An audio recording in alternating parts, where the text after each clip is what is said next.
Coming up next, we'll look at how the unemployment shock is hitting women more than men. And I'll tell you the one thing that you can make to make your dream a reality. We'll take your calls and your chats. It starts now.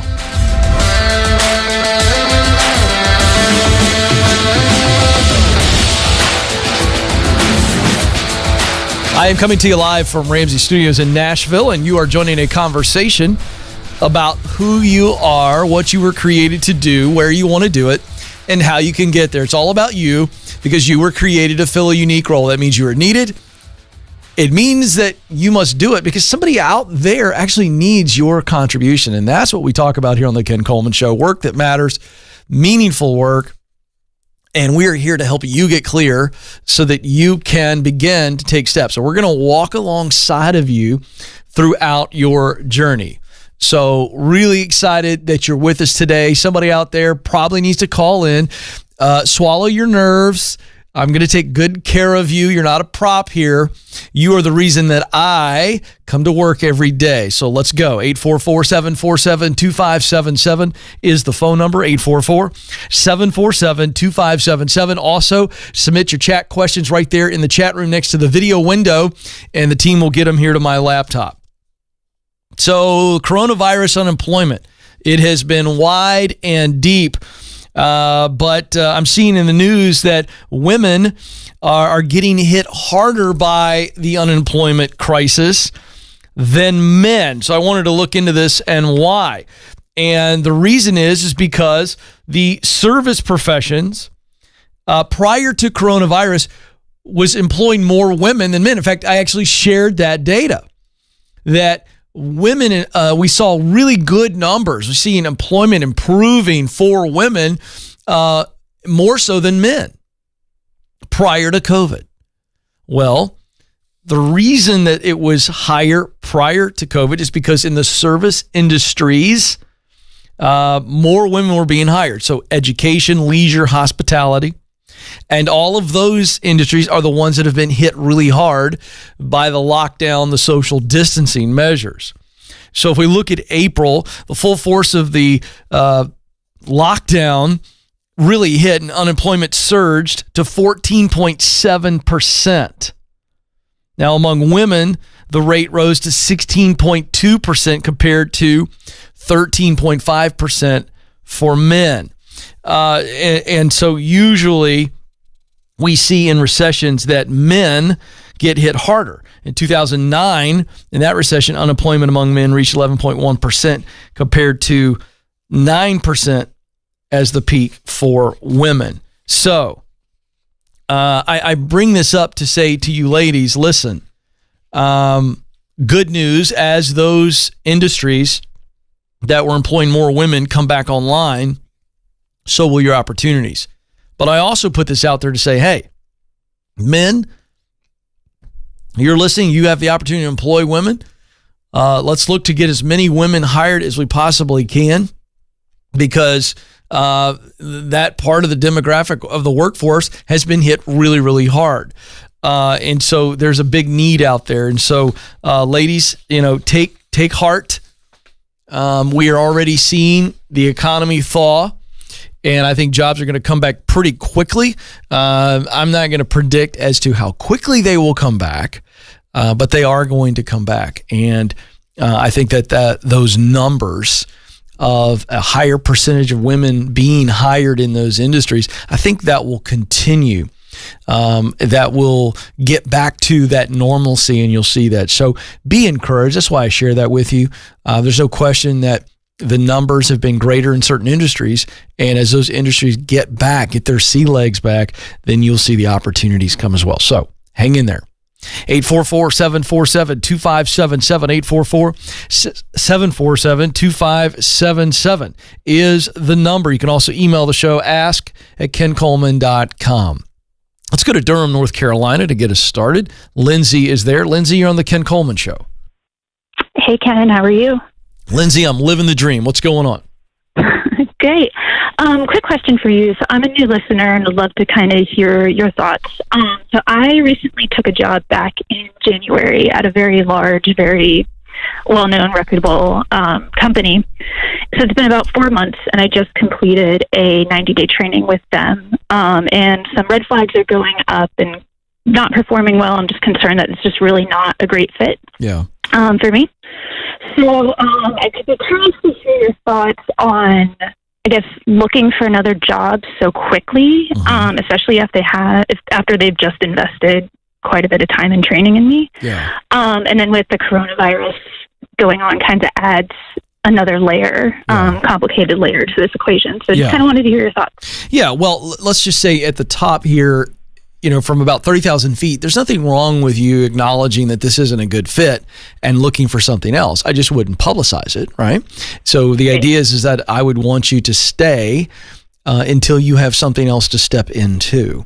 And so if it is difficult to get hired, post-COVID or whatever we want to call this season, that's okay because you have a job. And the idea here is you do the best you can to make the best of it until another opportunity comes up. But I don't want you to feel like you're a flake and that you're going to be judged for that. I don't want you to feel like you're being in some way dishonest or unloyal since they just put all this training into you. If it's truly not a good fit, and I'm going to break that down in a second, I want to learn more, then I think it actually is courageous for you to admit it. And going forward in other jobs, you can just say, you know what, it just was not a good fit. Nothing bad about the company. You can take the high road. And as you are acknowledging in future interviews that the stuff you are looking for, because now I think you're going to be more informed. You're going to know more about yourself coming out of this.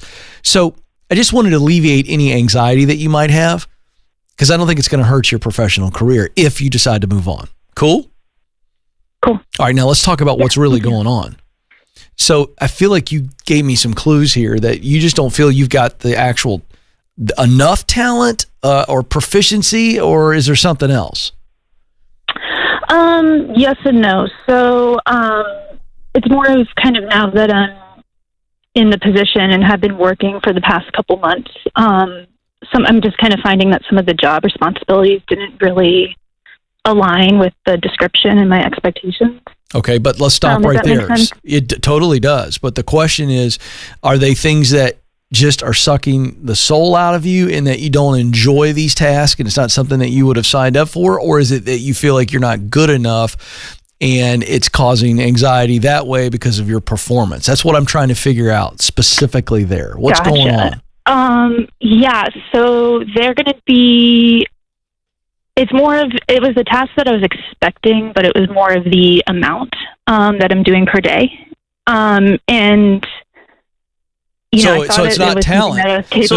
So it's not talent. It's you feel like you're being overwhelmed. Correct. So you can pull it off. I believe so. Okay. So it's really, oh wow, this is way more than I thought, and I'm having a hard time keeping up. Yes. Anything correct. Else? What are the other red flags? And then I also just think with the people that I'm working with, I'm in sales, and the target audience, the product, I'm just not as authentic as I was in previous roles. Oh, okay. I got you. Well, that's all I wanted to verify. I think those are all legitimate reasons, because at the end of the day, I don't think a salesperson can truly be their best if they're not excited about what they're selling, if they don't find some heart connection. I think you can be a successful salesperson and not have a connection. You could be successful, but you can't be your best. And ideally, I would want to hire salespeople who believed passionately in the product or service. And it's okay if you don't. Right.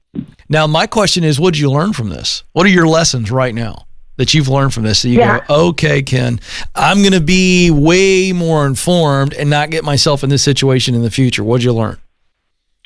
A little more research on the company and the product, and to not kind of just go along for the ride during the interview process and with whom's recruiting me. Lindsay, I'm proud of you.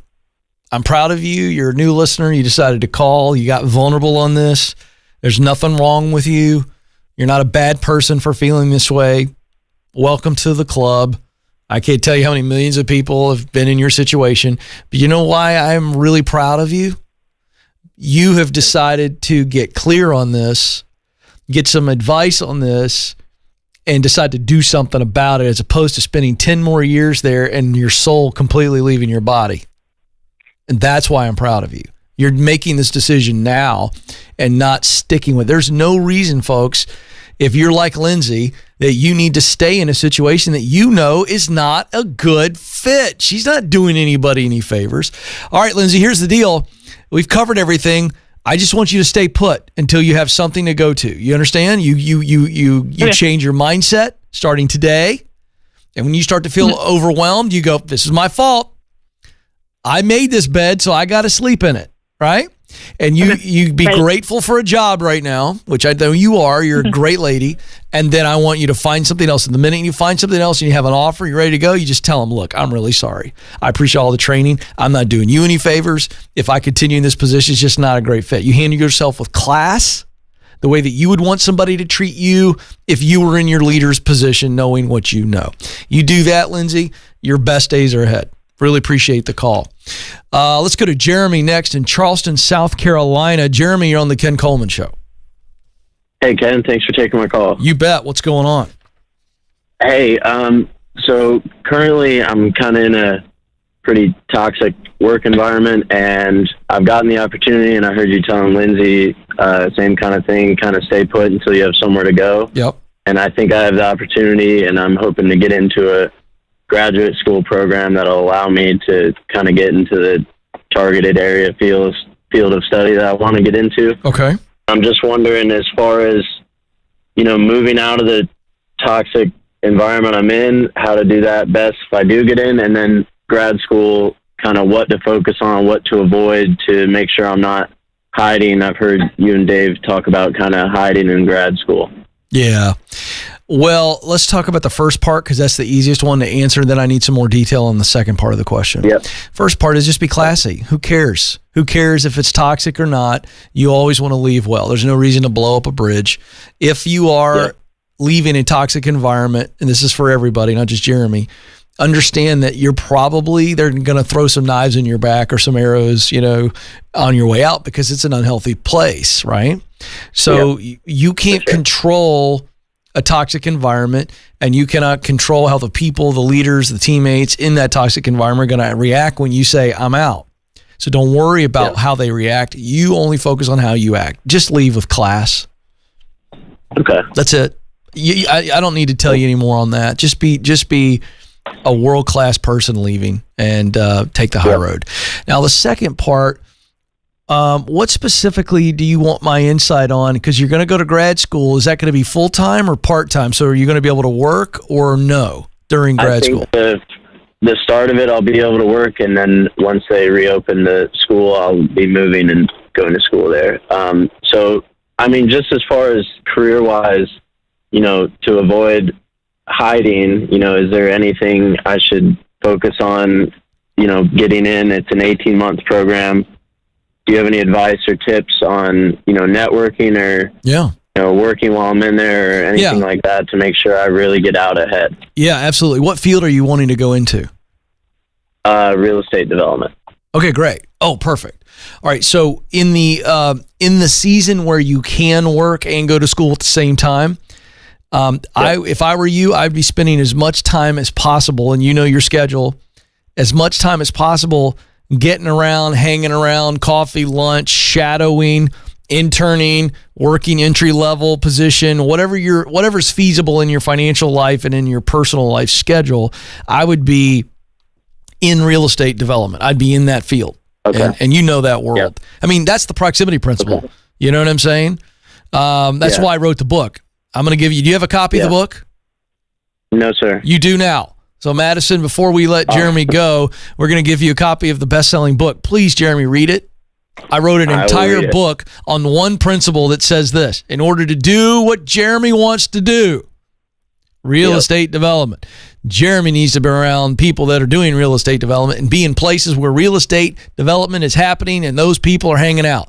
You get that, Jeremy. That's about as simple but profound of a success principle that there is on the planet, if I do say so myself. Okay? So what you need to be doing is working in that space, and then when it comes time to go to school full time, here's the other thing. You may not have the time to work, but you will still have some discretionary time during your week, won't you, Jeremy? Yep. Yes, sure. you will. So what do you need to be doing? Reading books, listening to podcasts, taking webinars. What are some other things that you can do that you are continually sharpening your sword while in school? And since you've got the proximity principle, you can still use the proximity principle while in school. There's no reason why you can't continue to connect with people in real estate while you're in school, to the point where they go, wow, Jeremy is humble. Jeremy is bright. Jeremy's hungry. I'm going to hire Jeremy. I'm going to offer Jeremy a job before he even gets out of school. It works every time, bro. Hang on the line. Madison's going to get you a copy of the proximity principle, which, by the way, I'll just go ahead and mention. We've got an incredible deal. Is that going to stay that deal through June, or is it just May? Just May. So right now at kencoleman.com, you can get the best-selling book for $10, the hard copy, and then you can get, there it is on the screen, you can get the ebook for $8 and the audiobook for $3.99. Goodness gracious, that's such a deal. I don't even know if I'm making money on that one, Joe. I really don't know. I got to do some research on that, but it's too late. Every time I see the graphic, I go, golly, that's cheaper than Amazon. And it's a great graduation gift. So there it is. There's my pitch. Go to kencoleman.com. All right, coming up, I'm going to teach you on the one thing that you can make that will make your dream a reality. Some of you are going, well, wait a second, Ken, I'm not very good with my hands. By the way, it occurs to me, Joe, whenever I do that little voice on behalf of the audience, I always drop down into this like southern redneck thing. I'm not sure why I do that. Sounds good. Oh, yeah. I don't know. Maybe I should come up with a different voice. No, I like it. You like that voice? Yeah. All right, we'll stay with it. All right, let's go to the chat room. Rachel writes in, is this a good or bad thing? Now, great way to throw a chat at me. That gets my attention, Joe, because I want to know, what's the thing? My department head has fired 5 employees at different times, but every time their roles get assigned to me. Oh, gosh, I don't know why I find that funny. Here's why it's funny. It's a good thing and a bad thing, in that it's a good thing that your boss, A, isn't firing you, B, feels like I can count on Rachel. And so when I let go of some people over here, I'm going to give their work to Rachel because Rachel can keep us afloat. That's a great thing. You are reliable, okay? That's one of the 4 characteristics that I teach on when it comes to how to get promoted. You want to be likable, you want to be coachable, you want to be reliable, you want to be honorable, and you're reliable. So that's great. The bad thing is it's heaping on top of you. And again, I don't have the luxury of talking to you right now, unless you call.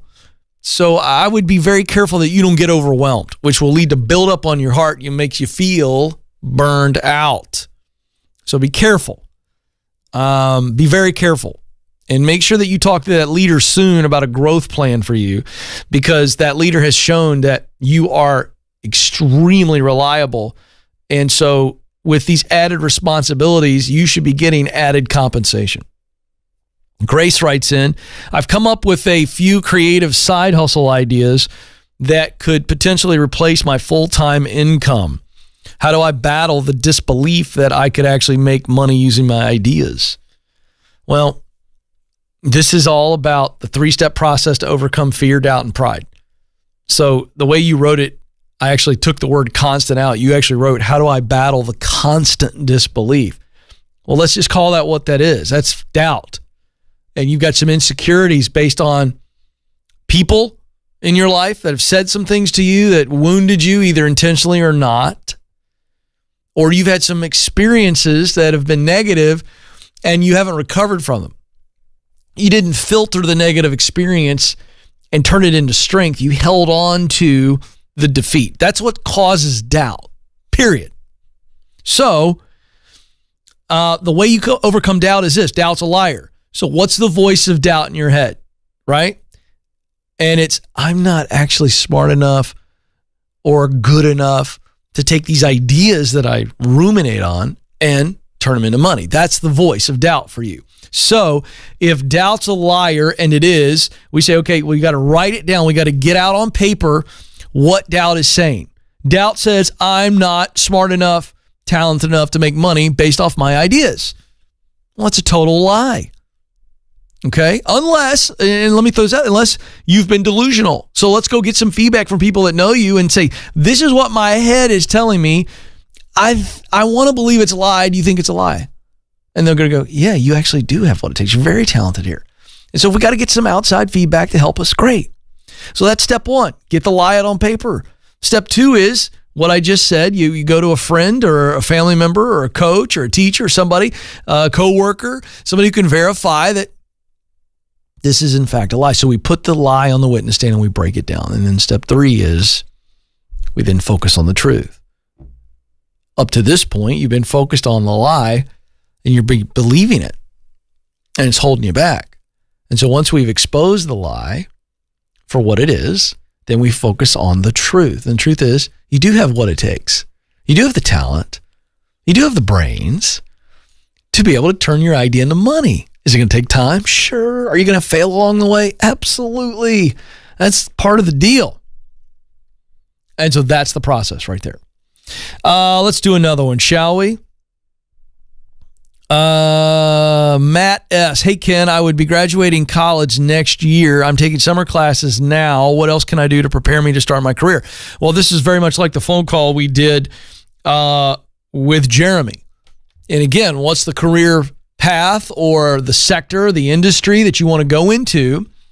And while you're taking summer school classes, you are learning, right? Books, podcasts, YouTube, all of the very cheap and free resources in your field. You're learning from the actual field, not just book learning in the classroom.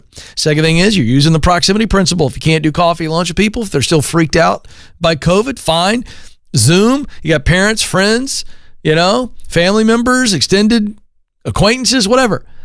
And you're looking to connect with people that are successful in the field that you want to go into. Why? You're learning more about what they do day to day.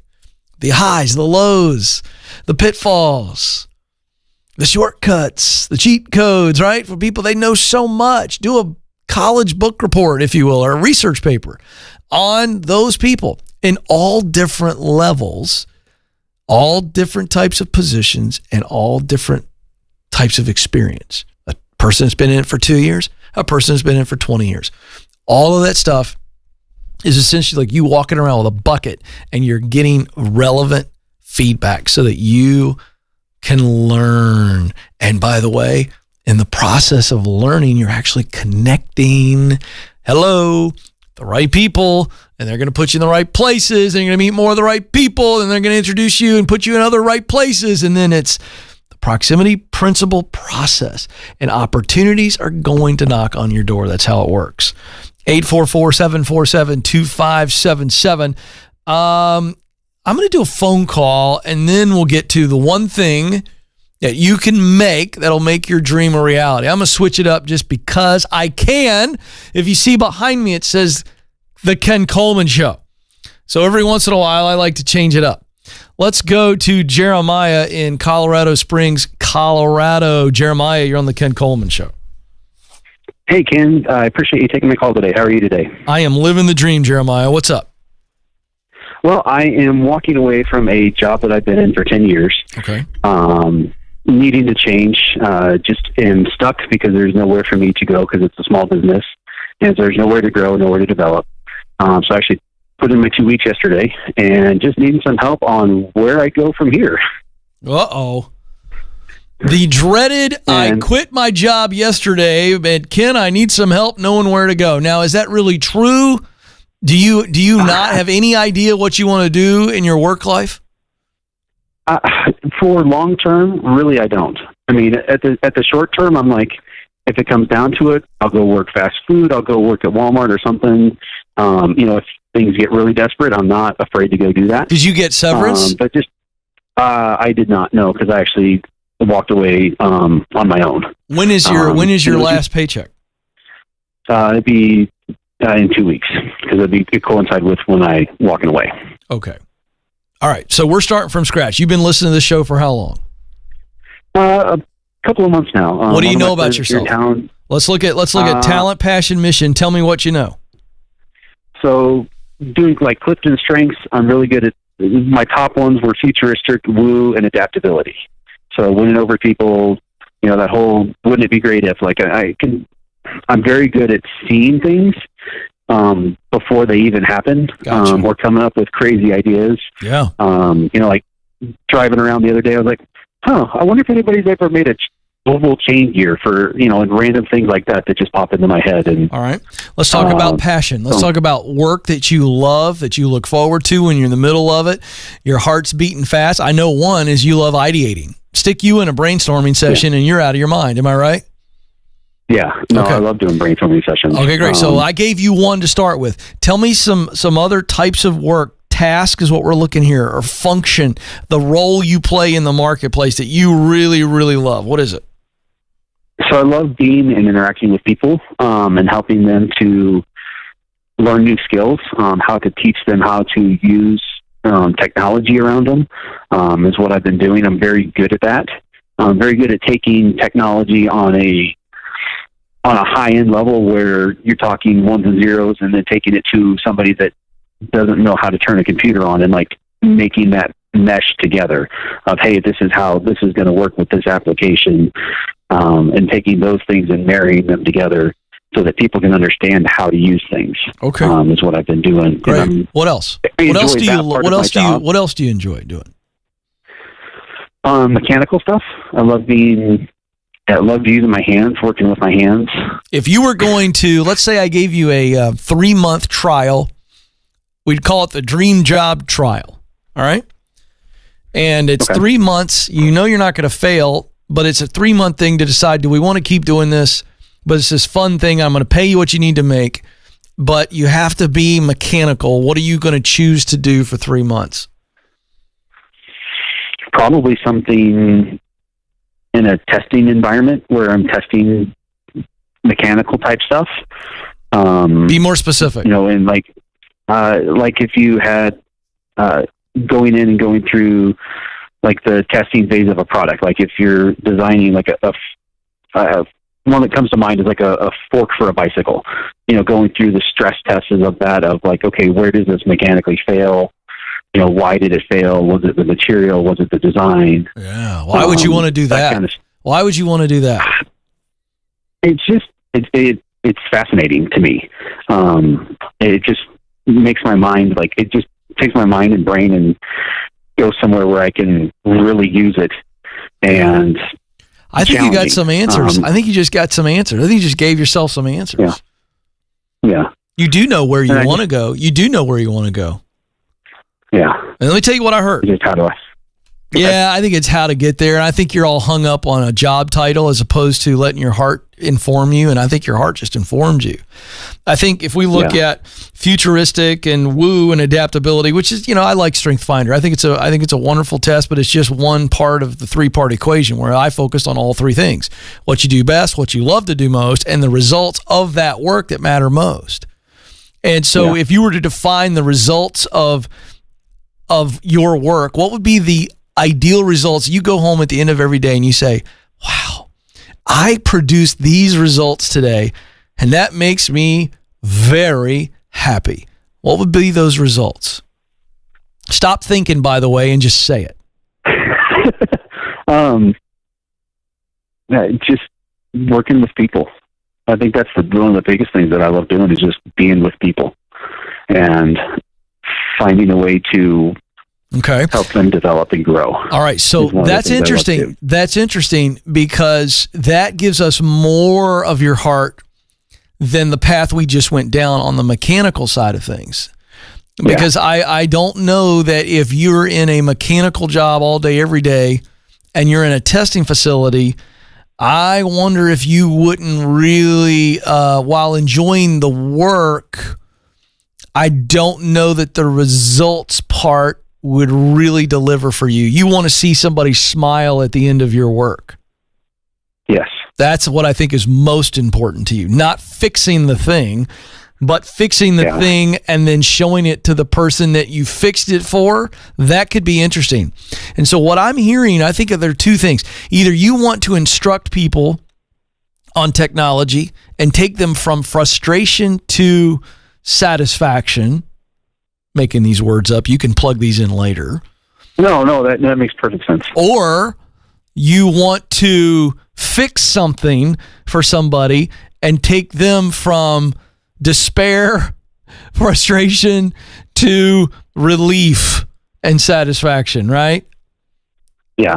There's always got to be a person on the other end where you get to look at them and show them how you're going to help them, then help them, and they feel wonderful about it, because that's where the woo thing comes in. So the question is, what would you do tomorrow? I've led you to let's just have fun. I want you to dream, then we'll worry about how to get there. What would you do tomorrow if you knew you couldn't fail? Say it. Say it. I'd be a technology instructor of some kind. That's what I thought. That's what you said early on, and we went and checked several things out, and now we're back where we started, which is great. Yeah. So, Jeremiah, how do you get there? It's pretty simple. You got to go do your homework and identify all the different ways that you can instruct people on technology. That can exist in 5-7 different positions, multiple different fields. At the end of the day, we're looking at what are you doing during the day, and you are teaching, instructing on technology, and there's got to be the human component. Go find that, Jeremiah, and your heart's going to be on fire. Am I right? Yeah, no, I agree completely. And don't make this too difficult. Don't make this too scary. It's not. You have to first identify, where can I do what Ken and I just discussed in the marketplace? And then how do you connect? Hang on the line. Madison's going to get you your favorite format of my #1 best-selling book, The Proximity Principle, because once you do the research and we figure out where you can do that type of work in the marketplace, now it's just about connections. That's it, folks. I love this because it's so stinking simple, but it feels complex in your head. And I get it. I really do. But it's not that complex. And that leads me, Joe, perfectly to what I want to teach about today. So, I was thinking about this morning. And sometimes the things I say to you folks are so ridiculously simple, I think you got to chuckle. But you need to be reminded of this. This is something that I see from a lot of people and I hear on the show all the time. Because you start thinking about making the dream a reality, right? And Jeremiah, a great example. Any call that calls in, we finally get that big dream out in front of them and in front of you, they can still get really intimidated. Because it seems so big and so complex and difficult. But look at me, here it is. You ready? The one thing that you can make that will allow you to make your dream a reality. Time. You ever hear anybody just say, I got to make time? Gonna have to make time. Always cracks me up, Joe, because the reality is all of us, Joe, Madison, myself, you have the same amount of time in the day. How many hours we all got, Joe? Last time I checked, 24. You are correct. 24 hours. We all have the same amount of time. And it kills me when I hear people say, I just don't have time. I don't have time to get serious about living on purpose, working on purpose. I just don't have time. I don't have time. Ken, you don't understand. Yes, I do. Because I'm dealing with the same allotment of time that you are. Still have 3 kids. Let me remind you, Joe Hankin can verify all of this. While I was starting in radio, I had 3 kids under the age of 3. I don't think I slept for about a 5-6 year period. It was so intense that I would have dreams that I was changing diapers. I would have dreams. Those are actually called nightmares. But I would literally wake up feeling like I was changing a diaper, and I look up and, oh my gosh, that's how many diapers we were changing. It's crazy busy when you got 3 little ones under that age. Crazy busy. running my own business, and then trying to do a radio show, trying to write a book, all those things. I get it. I've been there. I know what it feels like to feel like I don't have time, but you do. And you have more control over it than you actually think you do. Make the time. Ken, how? Sacrifice some time in other places of your life. I better not ever meet the person who tells me that they don't have time, and as I redirect the conversation, I find out how much they spend on social media and watching TV. You know what? If you got to change your workout schedule, change your workout schedule. If you got to sacrifice hanging out with friends and family for a little while, do it. If it means you don't watch your favorite show, fine. Make time. Making time work for you is the key to you making progress. You may not have a ton of resources. I'll grant you that. You may not have any money. I'll grant you that. But let me tell you the one thing that you have, it has nothing to do with resources and it has nothing to do with money. You have time, and your time is the single greatest investment in your future. Make time. Speaking of time, unfortunately, my time is almost up. But before I let you go, you matter. You do have what it takes. Thank you so much for joining us. Until next time, this is the Ken Coleman Show. Press on.